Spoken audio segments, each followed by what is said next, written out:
ஒரு மனிதனுடைய வாழ்க்கையினுடைய முடிவு எங்க கொண்டு போகுது பாருங்க.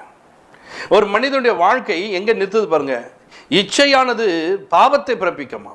இந்த பாவம் என்ன பண்ணுமா, கர்ப்பத்தை போல உருவாகி உனக்கு மரணத்துக்கு நேராய் நடத்திவிடும். என்ன செய்ய போற நீ? இன்றைக்கு நீங்க நினைக்கிறீங்க ஏதோ நான் பார்க்குறேன், பார்க்குறது தப்பாங்க, நான் பார்க்குறது தப்பான்றேன். பார்க்குறது தப்புன்னு தான் வேதம் சொல்லுது. தேவையில்லாத பார்வை பார்க்கக்கூடாது, தேவையில்லாத காரியங்களை சிந்திக்கக்கூடாது, தேவை இல்லாததுன்னு தெரிந்து அதிலே உன் மனது என்ன பண்ணக்கூடாது, அப்படியே போக விட்டுறக்கூடாது. இங்கே தான் இருப்பேன், இங்கேருந்து அப்படி யோசிச்சுனே போயிடுவேன். தாம்பரம் போயிட்டு இருப்பேன். அங்கே போனால் என்ன ஆகும், இவ்வளோ நேரம் யோசிக்கும் போது உன் வாழ்க்கையில் எத்தனை இடலான காரியங்கள் வந்துவிடும். அப்படிப்பட்ட காரியங்களுக்கு நம்ம ஒரு மனிதன் பண்ண இடம் கொடுக்கக்கூடாது. நீங்கள் இன்றைக்கு இச்சிக்கிற ஒரு காரியம் அது என்ன பண்ண, பாவத்தை உண்டாக்கக்கூடியதாக மாறுகிறது. நீ பாவத்தை உண்டாகும் போது உன் வாழ்க்கை எங்கே போய் முடியும், நரகத்துக்கு நேராக நடத்தப்படும். ஒரு நாள் நீ சந்தோஷப்பட்ட மகிழ்ச்சியாக இருந்த, இப்போ எங்கே கொண்டு போகுது உன்னை? இன்றைக்கு அநேகருடைய வாழ்க்கை அப்படிதான் முடியும்.